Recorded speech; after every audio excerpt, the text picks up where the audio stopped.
The ancient Athenians tell a story about a hero named Theseus. In this story, the city of Athens was required to send young men and maidens to the land of Minos, the king of Crete. There the unfortunate youngsters would be cast into the labyrinth, an underground maze inhabited by a horrible monster, half man, half bull, named the Minotaur. According to the myth, Theseus killed the Minotaur and freed Athens from the cruel tribute of King Minos. Much like the story of Troy, most people in the modern age considered this tale a complete fabrication. Yet one fellow, an explorer and archaeologist named Sir Arthur Evans, was not so certain.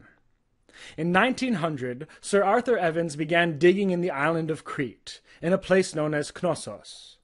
In the course of his dig, Evans uncovered a huge complex of interlinking rooms, much like a maze or a labyrinth. The palace was adorned all around with symbolic bull horns, known as horns of consecration.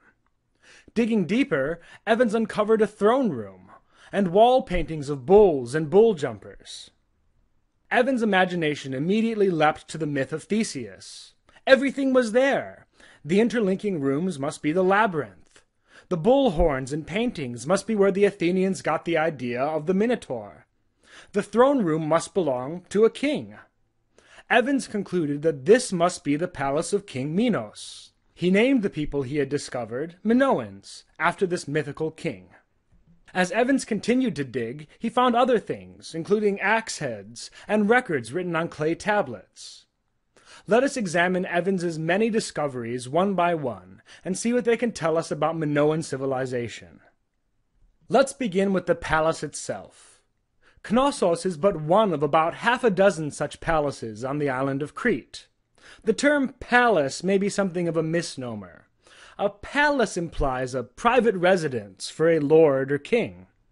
However, the king's quarters make up only a small portion of the whole complex at Knossos, which seems to have been dedicated almost entirely to storage.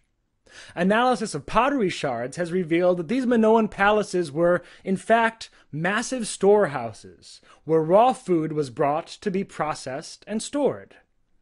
In this light, the palace at Knossos seems more like an overgrown silo than a residence for kings. So what were the Minoans collecting all this food for?